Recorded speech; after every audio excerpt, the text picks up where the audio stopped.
오늘 말씀에서 이제 한 아기, 한 아들을 우리에게 주시는데 그 아들을 통하여서 만군의 여호와의 열심히 모든 것을 이루시리라. 이 부분의 말씀은 제가 우리 교회를 창립하고 벌써 한 3차례째 설교입니다. 그러나 그동안 6절, 7절에 많이 중점을 두고 설교를 하지 못해서 오늘은 6절과 7절에 좀 더 중점을 두고 특별히 만군의 여호와, 만군이란 말은 무리라는 뜻입니다. 천사라고 봐도 되고 또 모든 무리에 만군의 군사라는 의미도 되긴 되지만은 1차적인 의미는 모든 무리의 그 여호와, 그런 모든 족속과 백성과 또 천사들의 그 여호와의 열심히. 우리가 하나님은 지각이 없지 않으시죠. 그러나 우리와 같은 그러한 감각, 또 우리가 하나님을 볼 수 없고 만질 수 없고, 과연 하나님의 열심이 뭘까요? 하나님은 우리와 같이 아주 애를 쓰시는, 하나님은 전능하신데 과연 애를 쓴다는 것이 뭘 의미할까요? 우리는 많이 힘들어하지만 우리 종일 땅을 파도 얼마나 파겠어요, 여러분들. 1m 파기 어렵습니다. 땅 파는 게 얼마나 어렵습니까? 그러나 큰 포크레인 기계가 오면 하루에 얼마든지 깊이 파죠. 하나님이 땅을 파신다면 얼마나 파실까요? 하나님의 열심이 과연 무엇일까요? 그러나 하나님은 과연 땀이 있을까요? 하나님은 땀이 없으시죠. 우리는 열심히 일하면 땀을 흘리지만, 그러나 하나님은 이 땅에 아들을 보내셔서 아들이 땀을 흘리게 하셨죠. 겟세마네에서 땀을 흘리면서 기도하시는데 얼마나 그 땀을, 진한 땀인지 그 땀이 피와 같이 되었더라.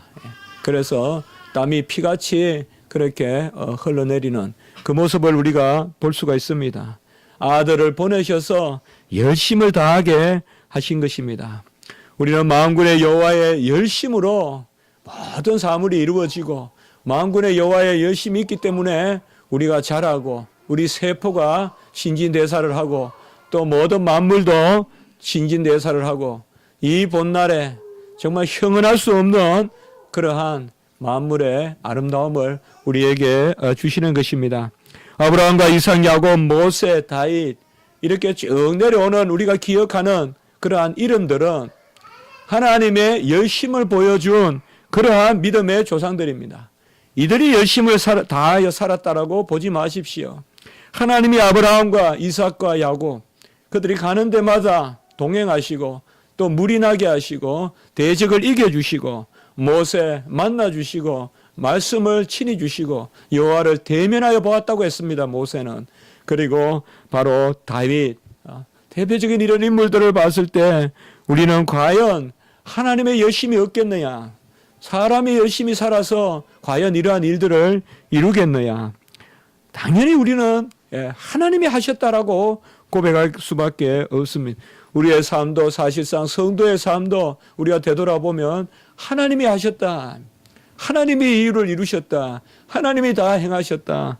저도 이러한 일들의 그런 경험들이 적지 않아 있는 것입니다. 하나님은 자신의 어떠하심을 드러내시면서 자신의 일을 이루십니다. 하나님이 그저 일만 이루신다면 그것은 간혹 일이 끝나고 나면 우리에게 허전할 수 있지만은, 분명히 아셔야 될 것은 하나님이 일을 이루실 때 꼭 두 가지를 아십니다. 우리를 하나님의 면전으로 끌어당기시고, 그리고 하나님의 어떠하심을 보여주시면서 하나님의 일을 행하십니다. 그러니 하나님의 일이, 여호와의 행사가 귀한 것입니다.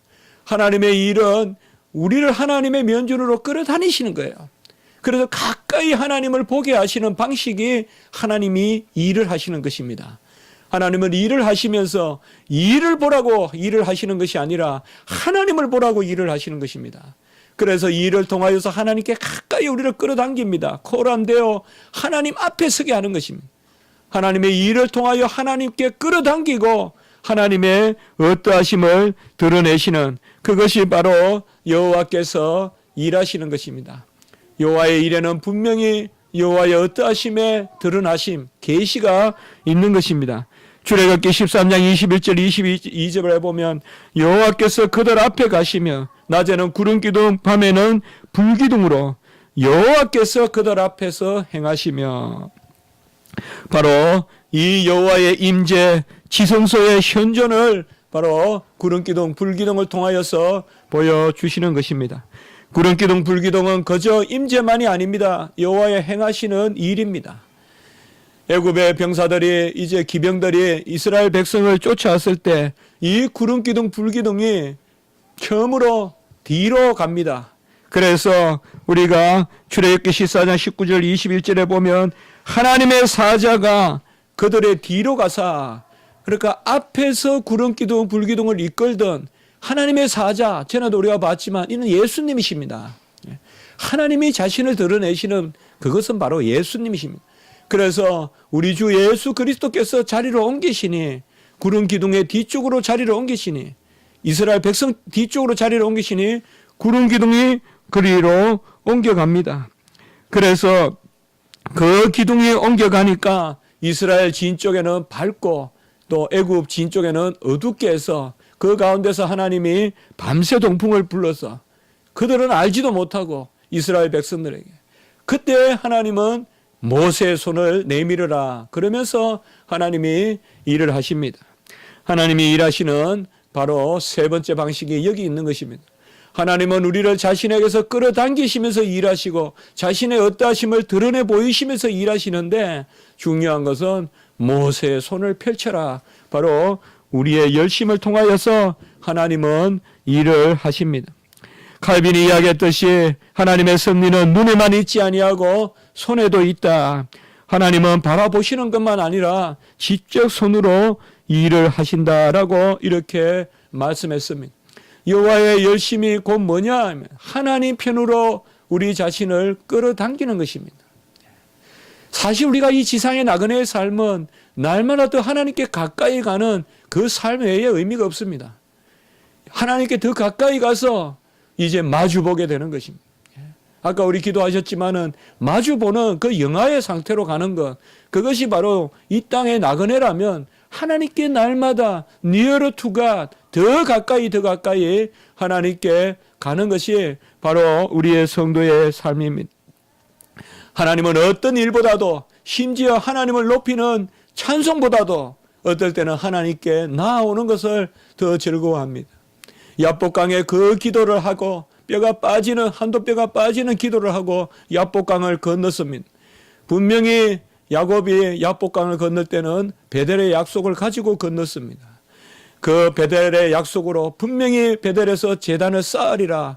그가 밧단 아람으로 갈 때 돌 베개를 베고 누워서 하늘 사닥다리를 보았을 때 분명히 하나님께 약속을 했습니다. 나의 여로를, 행로를 안전하게 살펴주시면 내가 이곳에 돌아와서 제단을 쌓으리라. 그러나 야곱은 약복강을 건넜을 때 이것을 까먹고 맙니다. 너무 에서에 몰두한 나머지, 그리고 너무 그곳에 정착하는 것에 몰두한 나머지 약복강을 건너서 예서와 하야하고 그리고 숫꽃이라는 곳에서 진을 칩니다. 숫꽃은 장막이라는 뜻입니다. 한번 우리가 생각해 보면 이 야곱이 장막 짓는 재미로 사는 거예요. 여러분, 열심히 일한다고 하나님을 잊어버리면 안 됩니다. 열심히 사업한다고, 열심히 직장생활 한다고 그 땀도 귀하지만은 하나님을 잊어버리면 안 돼요. 요새 내가 열심히 일하니까 교회에 등한시하거나 열심히 일하니까 내가 기도 생활을 등한시하거나 그것은 절대 합당치 않습니다. 바로 야곱이 그런 모습을 보여요. 숫꽃이란 말이 장막들이란 뜻이에요. 장막들을 지었어요. 얼마나 기분이 좋겠어요. 가나안 땅에 들어와서 장막들을 짓고, 그리고 가나안에서 최고 부유한 땅이라면 세겜 땅인데 이 세겜 땅에 정착을 합니다. 그리고 아주 거창하게 엘렐로헤 이스라엘, 바로 이스라엘의 하나님이라고 자기의 이름을 이스라엘로 칭하면서 엘렐로헤 이스라엘, 하나님의 이름을 부릅니다. 과연 야곱이 무엇을 잘못했을까요? 그가 약복강을 건너고 열심히 와서 어디 방탕한 것도 아니요. 열심히 장막을 쳤고 세겜에 정착을 했고 그리고 그곳에서 세겜에서 단을 쌓고 그리고 엘렐로의 이스라엘의 하나님을 불렀으니 하나님이 야곱을 미워할 리가 있겠습니까? 그러나 이 야곱의 가정에 큰일이 하나 일어납니다. 바로 그가 사랑하는 디나가 히 족속에게 하몰의 하몰의 추장 이름이죠. 바로 히 족속 이 야곱의 딸 디나 가장 귀여워했던 디나가 그 히 족속에게 강간을 당하고 맙니다. 강간을 당하고 또 버림을 받고 그것을 바라본 그 오빠 되는 시므온과 레이가 깨를 냅니다. 바로 너희 히 족속과 화해하겠다. 너희들도 그러면 할례를 받아서 우리와 같이 선민이 되면 되겠다. 그렇게 사실 계계를 냅니다. 깨를 냅니다. 그래서 할례를 행하게 하고는 그 할례를 행했다는 것은 불구자가 됐다는 그 순간에 몸이 병자가 됐다는 것과 마찬가지예요. 싹 칼로 다 죽여버립니다. 남자들은. 이러한 일이 일어납니다. 이것은 하나님이 원하시는 일이 아니죠. 할례를 어떻게 살인의 그러한 도구로 삼습니까? 그건 있을 수가 없는 일이죠. 이스라엘 백성은 절대 할례는 그것을 하라고 하나님 주신 것이 아니지 않습니까? 이러한 가정에서 하나님은 다시 야곱에게 약속을 상기시킵니다. 베델로 올라가라. 네가 왜 베델의 약속을 저버리고 있냐? 그러니 네 딸이 이러한 일을 당한다. 그래서 다시 베델로 올라가라라고 말씀합니다. 그러니 야곱이 우리가 일어나 베델로 올라가자. 베델이 부유하겠습니까? 세겜이 부유하겠습니까? 사실 세겜의 땅에 살고자 하죠. 베델은 우리가 알다시피 그렇게 부유한 곳이 아니에요. 돌베개를 뱉지 않습니까? 베델은 그렇게 부유한 곳이 아니에요. 우리가 그 말씀만 비추어 봤을 때도 어떻게 보면 베델은 좀 더 척박하고 강야할 수 있어요. 그러나 하나님은 그 약속을 귀하게 여기는 것입니다. 베델로 올라오라라고 하는 것입니다. 여호와께서 열심을 내실 때는 우리를 가까이 부르시는 것입니다. 우리를 가까이 부르시려고 열심을 내십니다.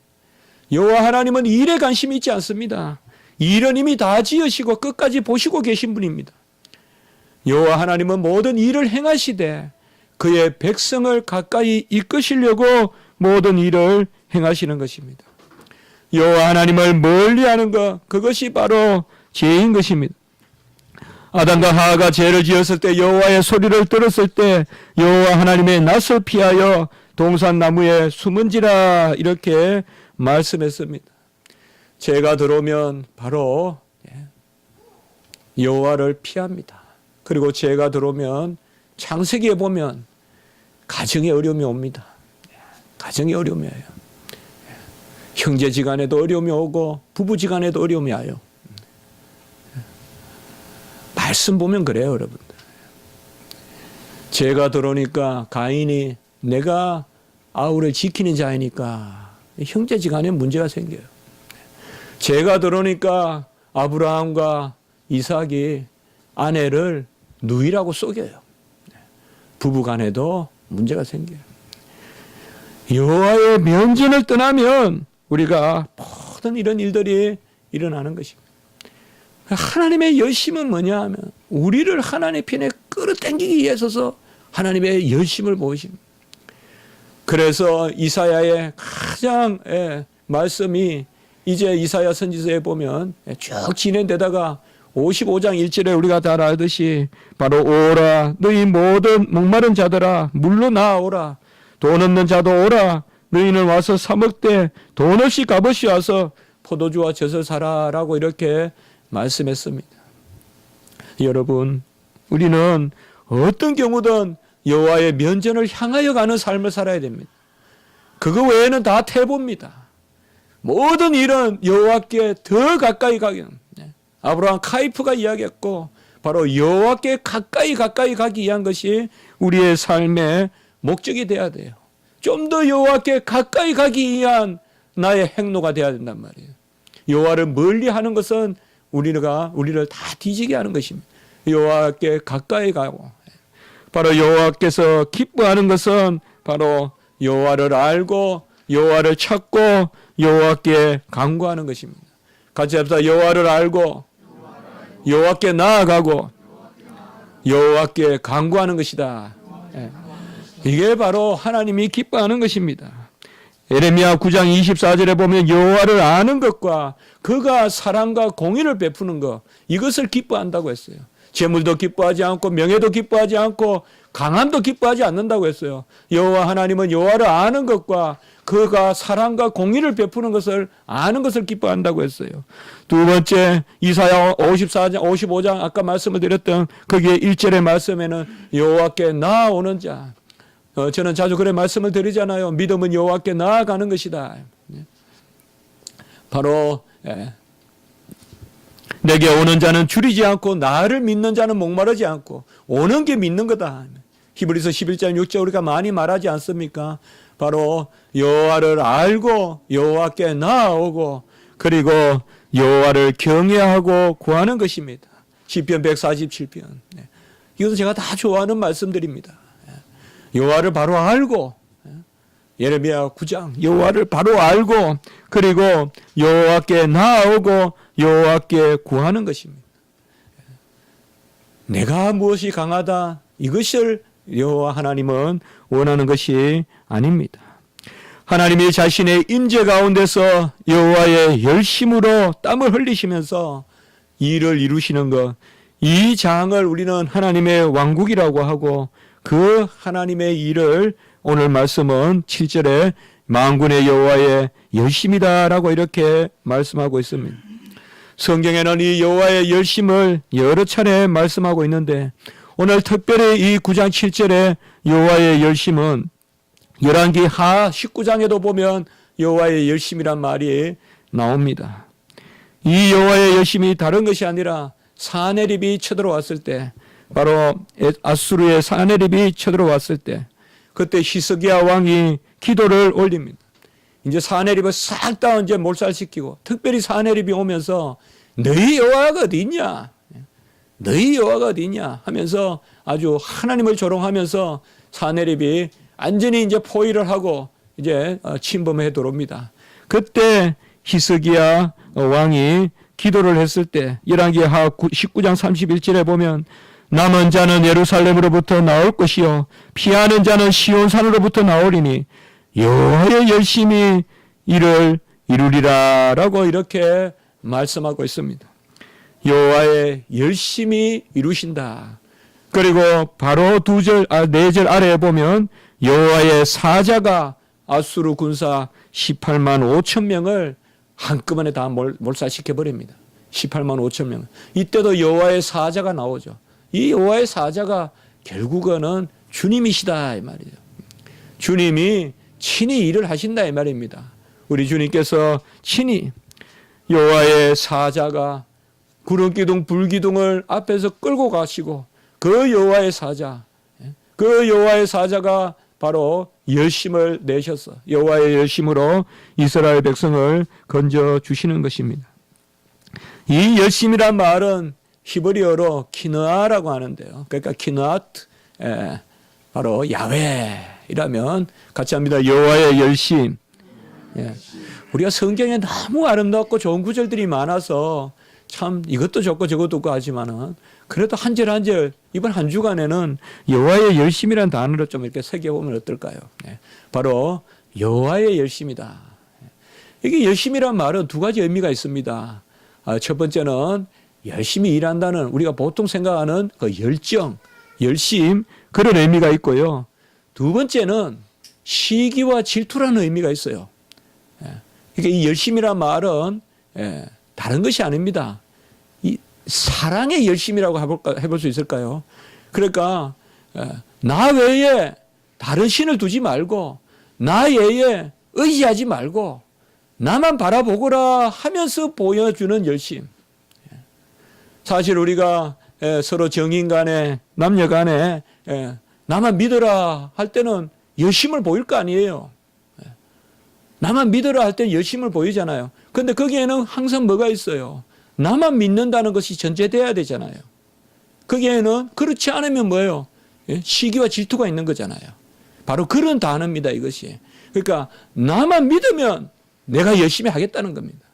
그러니까 여호와의 열심이란 말은 바로 그런 뜻입니다. 열심히 한다는 것도 있고 시기와 질투를 가지고 그러니까 한눈 팔지 말라. 나만 바라봐라. 내가 한다 이 말이죠.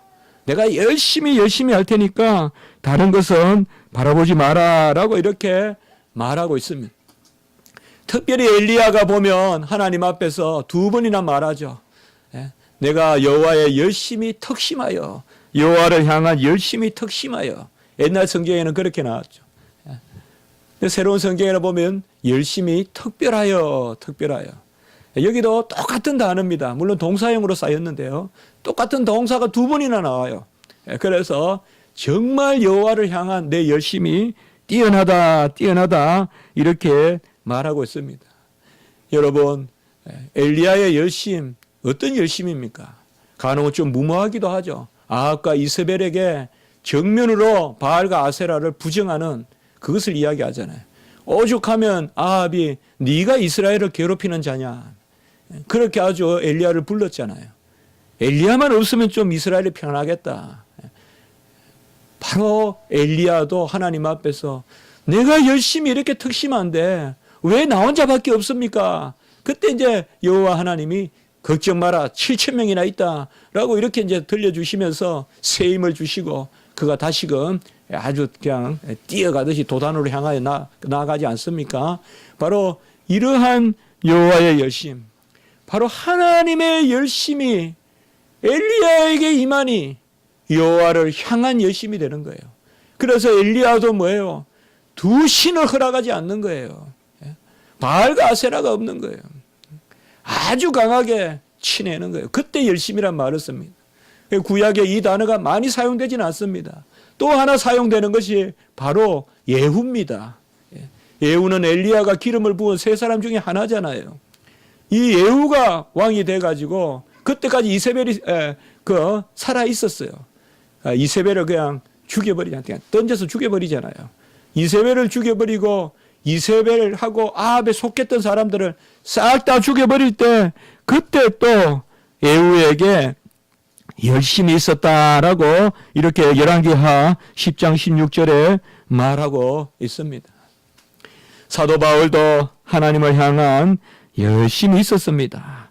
그래서 여러 가지 신약에서는 우리가 또 열심이라는 말이 많이 나오는데요. 고린도후서 11장 2절에 보면 내가 하나님의 열심으로 너희를 위하여 열심을 내노니. 이게 어떤 수준의 신앙입니까? 이런 신앙은.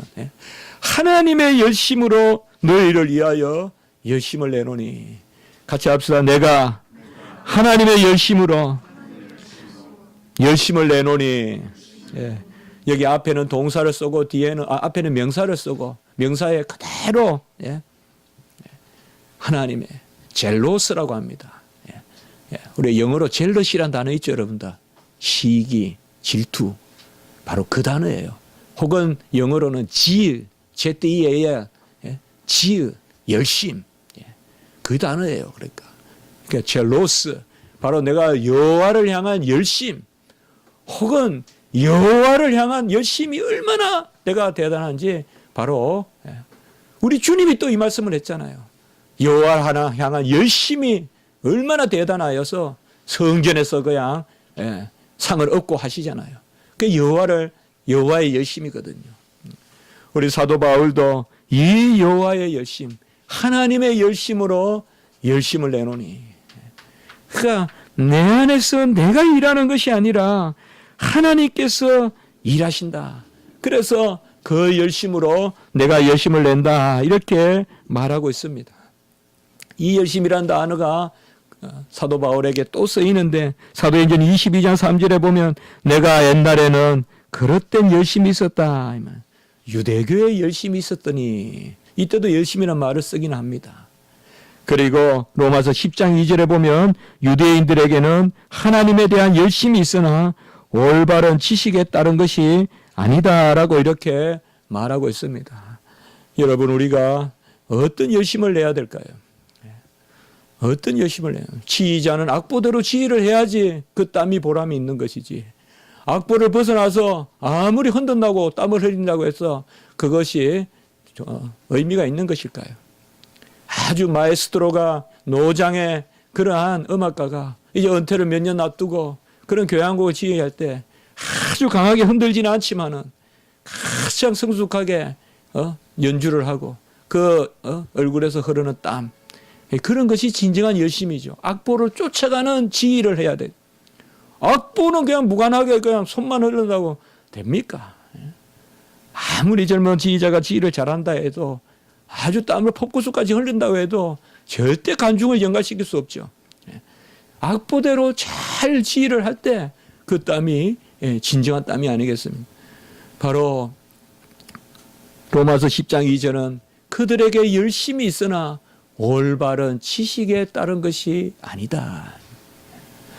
우리는 간혹 무슨 일이 있을 때 내 열정, 이걸 너무나 믿어요. 열심 이것을. 그러나 간혹 지식이 없어요.